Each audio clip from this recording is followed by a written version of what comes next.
Alors voilà, on va laisser tomber un peu les images pour l'instant et on va convertir ce bloc-ci en un bloc texte.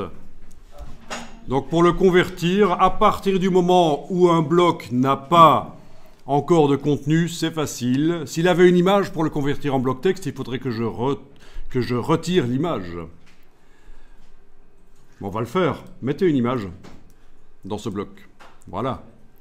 Donc ce bloc a une image et je veux pouvoir mettre du texte dedans. Donc je double-clique sur le bloc, je double-clique de manière à arriver au niveau de l'image, touche suppression sur le clavier et voilà. Donc la bête touche suppression, je vous la montre sur mon clavier virtuel pour ceux qui ne voient pas, c'est cette bête touche là en fait. Donc je double-clique sur le bloc, il est sélectionné.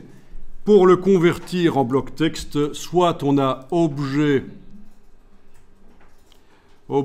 contenu, et on peut indiquer que c'est du texte. Ou alors, directement avec l'outil texte, vous cliquez sur lui et les diagonales s'en vont et vous avez le curseur qui clignote. Le signe hashtag dièse, c'est équivalent. Ça indique qu'il y a une ligne de texte. Est-ce que vous voyez le signe hashtag? Bien, on voit les balises parce qu'on est en affichage normal et non pas en affichage aperçu. Et parce que dans le menu texte, on a demandé d'afficher les caractères masqués.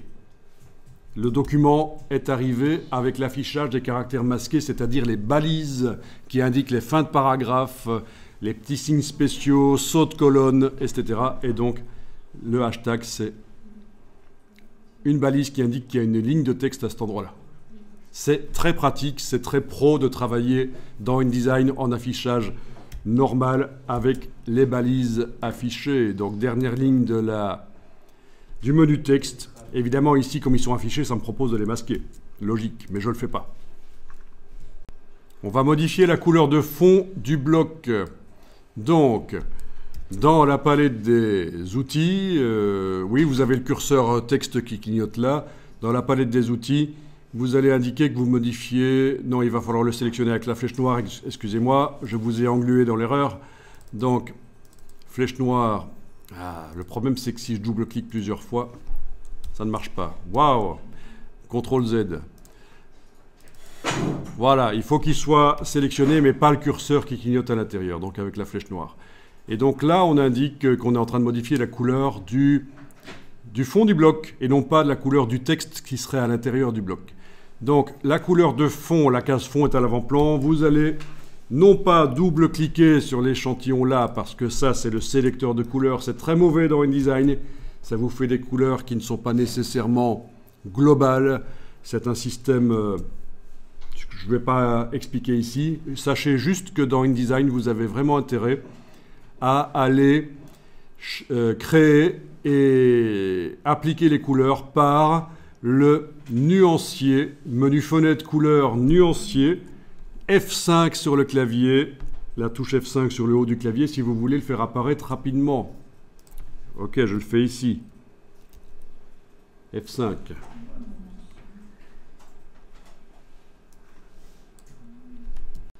Donc, le fond du bloc, vous pouvez tester. Je vais mettre par exemple l'encre cyan 100%, 0 de magenta, de jaune et de noir. Voilà, c'est superbe. On a la possibilité de... Parce que là, l'encre est mise de manière unie.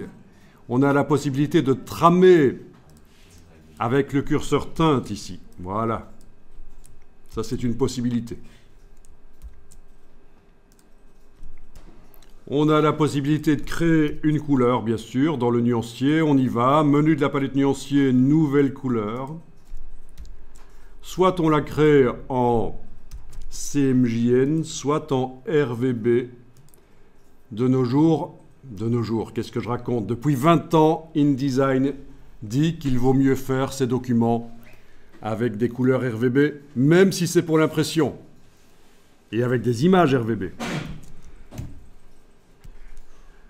Je vous ramène à l'article de David Blättner qui explique qui explique en 2014 que ça fait 15 ans qu'on vous le dit, mettez des images RVB dans InDesign, c'est mieux. Sauf si vous avez une très bonne raison, vous êtes un super pro, vous avez une très bonne raison de faire autrement, c'est ce qu'il explique dans le dernier paragraphe. Mais oui, et c'est au moment où on exporte en PDF qu'on transforme en CMJN. Je ne vais pas revenir là-dessus, j'ai déjà donné des explications assez longues là-dessus. Voilà. Donc, c'est pas idiot de faire une couleur RVB. Bien. Donc, on va quand même le faire en CMJN.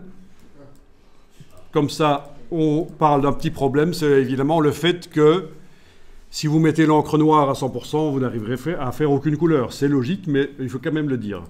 Donc, je mets l'encre noire à moins de 100%. C'est beaucoup moins intuitif pour faire des couleurs, hein. On imagine, vous avez créé une couleur et vous la trouvez super chouette, mais au niveau de la luminosité, c'est pas ça.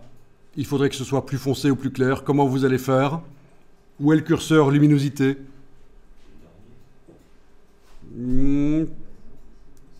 Ça pourrait marcher, mais pas tout à fait.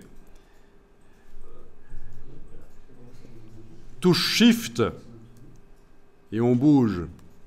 Et tous les curseurs bougent. Et ça fonctionne comme ça dans tous les logiciels Adobe. Faites une couleur quand même assez foncée ici. Ok. Ah oui, elle n'est pas foncée, misère, qu'est-ce qui se passe? Dites-moi ce qui se passe, je suis perdu. C'est parce qu'on a mis la teinte. Ben oui, la teinte est à 32%, je la remets à 100%. Voilà. Enregistrez le document. Voilà, on peut mettre une couleur claire ou foncée obligatoire? Alors, sont marrantes vos questions. Si je dis de mettre une couleur foncée, c'est pas, faut pas me demander si vous pouvez mettre une couleur claire. C'est pas juste parce que je trouve que ce serait bien que ce soit foncé. C'est parce que je sais qu'il y a une suite. De toute façon, après, on peut la changer comme on veut, hein. Après, vous allez pouvoir tester en double-cliquant sur la couleur, elle pourrait changer. Même si l'objet n'est pas activé. Là, je clique à côté, le bloc n'est pas activé. Si on double-clique sur la couleur, elle est globale. C'est l'intérêt de le faire par le nuancier plutôt que par le double-clic ici, à la manière Photoshop. Donc quand on double-clique sur la couleur, case aperçue, on peut la cocher, on peut aller légèrement modifier la couleur éventuellement, voilà. Légèrement ou complètement, ça dépend. Et cette couleur, dans tout le document, si elle est utilisée à d'autres endroits dans le document, sur du texte, sur des blocs, sur quoi que ce soit, va se modifier par la palette nuancier, dans tout le document. Ce qui veut dire que, au départ, quand vous faites un document, vous pouvez mettre des couleurs pourries, n'importe quoi, et après, vous pouvez aller retravailler dans le nuancier toutes les couleurs et faire des tests de gamme couleurs. Voilà. Bien. Bon, on va quand même dégrouper ici, ce sera plus simple. Je sélectionne et objet dissocié. Voilà, comme ça on a accès, sans devoir double-cliquer, on a accès à tous les blocs. Alors je vais vous demander de supprimer les 3 blocs qui sont... Non, les 2 des blocs ici. Celui-là, touche suppression, celui-là, touche suppression, voilà, c'est bien. Donc pour arriver à faire ça facilement, j'ai sélectionné le groupe et j'ai fait objet dissocié parce que sinon on est ennuyé, c'est pas cool. Donc là c'est quand même plus simple, on clique simplement sur le bloc, il s'active. Et donc j'ai cliqué sur les 2 blocs ici, avec la touche suppression, ils ont été supprimés. Alors le bloc ici, je vais le déplacer avec la touche Shift ici, voilà. Il se cale hein, parce qu'il y a le magnétisme. Ça, c'est bien pratique, les repères commentés, le magnétisme des points. Alors ici, l'image, là, je vais la déplacer vers la gauche. Voilà. Voilà, et en fait, le bloc ici, je vais l'agrandir. Et alors, je l'agrandis avec la flèche noire et surtout pas avec l'outil de transformation manuelle parce que ça risquerait, quand je mets du texte après dedans, de l'étirer. Donc, la flèche noire et pas l'outil de transformation manuelle. Voilà, et là, je vais mettre une première partie du titre. Première partie du titre, et ça va être CATS, avec un point d'exclamation.